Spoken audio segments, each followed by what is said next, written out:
you've been to Israel several times. What sticks out in your mind that just solidifies this is an incredible opportunity, an incredible trip to be a part of?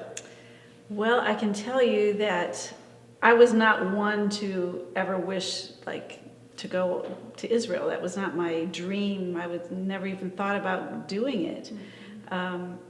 But the opportunity came up, and it's like, well, maybe this is something that I need to do. And when Wynn and I landed and got off the airplane and out of the bus for the first time, it was like, we should have done this when we were 20, when we were a little bit more in shape, I was thinking. But now that we're here, let's just experience it all.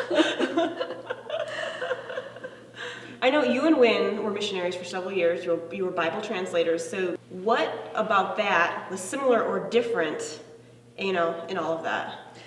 Well, I think even though I have been a believer for a really long time and read through the Bible many times, it seemed like what I was hearing while I was on the land in Israel was I hadn't even heard half the things before. It's not like the things that I had learned were wrong, but there is just so much more that I hadn't grasped before.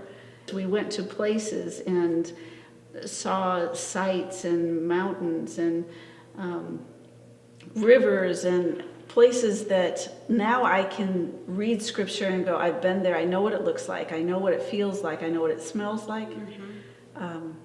So scripture really came to life in a new way. You read it in a different way now.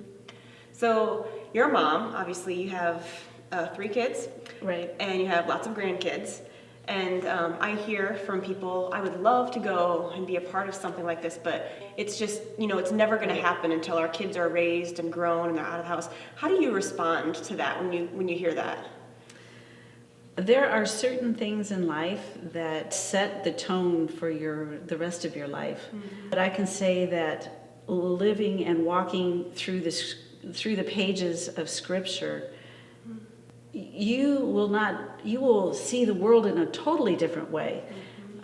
It will change the way you raise your family. It will change the way you look at the world. It will change the way you read Scripture. It will change the way you train your children. It changes everything. There's always an excuse. There's always an excuse, and yes, it is a sacrifice. But it is a sacrifice that is well worth taking. And if you commit to doing it, it is, you just wait and see what God will do.